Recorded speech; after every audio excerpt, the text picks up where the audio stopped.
Hi there, I'm Leilani Farha, the UN Special Rapporteur on the right to housing and to non-discrimination in that context. I'm so very sorry that I can't join you in Paris for this really important meeting about strategic litigation. Unfortunately, my travel schedule has been so heavy recently, and I had some family obligations to attend to, so my sincerest apologies. Um, I have been in the mandate of Special Rapporteur for a year now, and everywhere I go, those of us working in this area seem to be identifying the implementation gap as a really serious problem. The gap between international human rights law and standards and what's happening on the ground. The gap between what states commit to and what states actually do.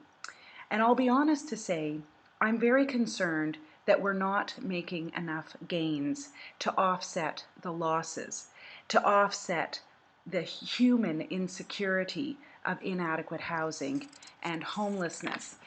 And I think there are plenty of reasons that I think we're not making as many gains as we would all like to see.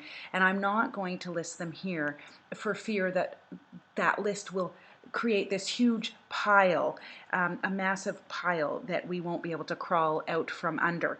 But I think if we're going to make real progress, we need to do some really concrete things.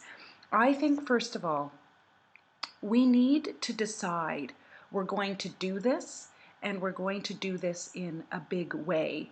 And by this, I mean we're going to um, uh, tackle inadequate housing and homelessness with everything that we have. And I think this is going to require us to take some really bold moves. First, I think we need to use all of the tools and resources that are available to us. Where we have a win, we should call it a win, and we should use it. I'm thinking here, for example, of some really important litigation that has happened, some strategic litigation that has happened worldwide, that have been wins in some senses, and we need to use them. I'm thinking of the Roetboom decision from South Africa. I'm thinking of FEANTSA v. the Netherlands. I'm thinking of a recent case out of the United Kingdom in March of this year, where the High Court referenced the Convention on the Rights of the Child. I'm thinking of the many cases out of Latin America that have really advanced economic and social rights and the right to housing.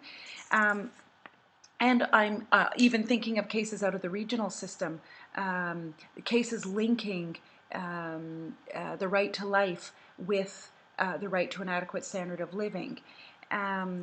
And I think we also need to marry our legal action with our political action, and our political action with our legal action.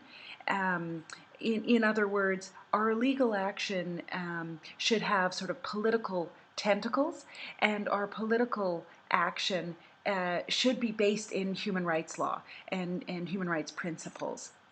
The second thing I think we need to do, I think we need to be less timid about our legal arguments and our legal positions.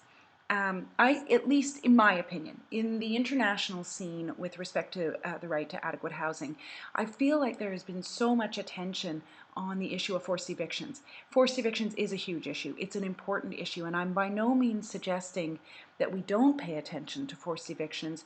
Rather, I think that we fall into a negative rights framework when we focus on forced evictions. And I think we need to just change the conversation a little bit. I think, what if we focused on homelessness, for example? What if we demand from states zero tolerance of homelessness?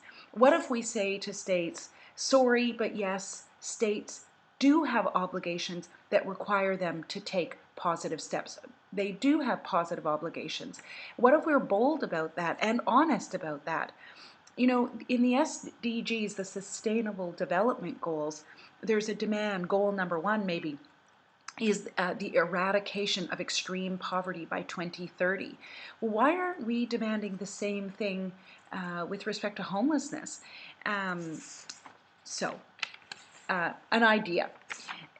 Third, I think we need to clearly articulate what is expected of states. I do think states are not totally clear about their obligations, and I think we could be better at articulating those obligations. And in this regard, there's a lot to do. I mean, we need to outline, what does progressive realization mean in light of available resources? I think we need to talk about the fact that human rights extend to all levels of government, central government, national government, as well as local government. And we need to hold states accountable to that, to ensure that they aren't downloading responsibilities to the municipalities or local government without a similar transfer of human rights knowledge, human rights capacity, as well as resources. So, do you think I'm saying we need a revolution?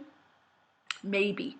But whether it's revolution or not, we definitely need the right to housing to be thrust back onto the global agenda on center stage. Thank you very much, and I hope your meeting has been successful, and I hope we all remain in touch.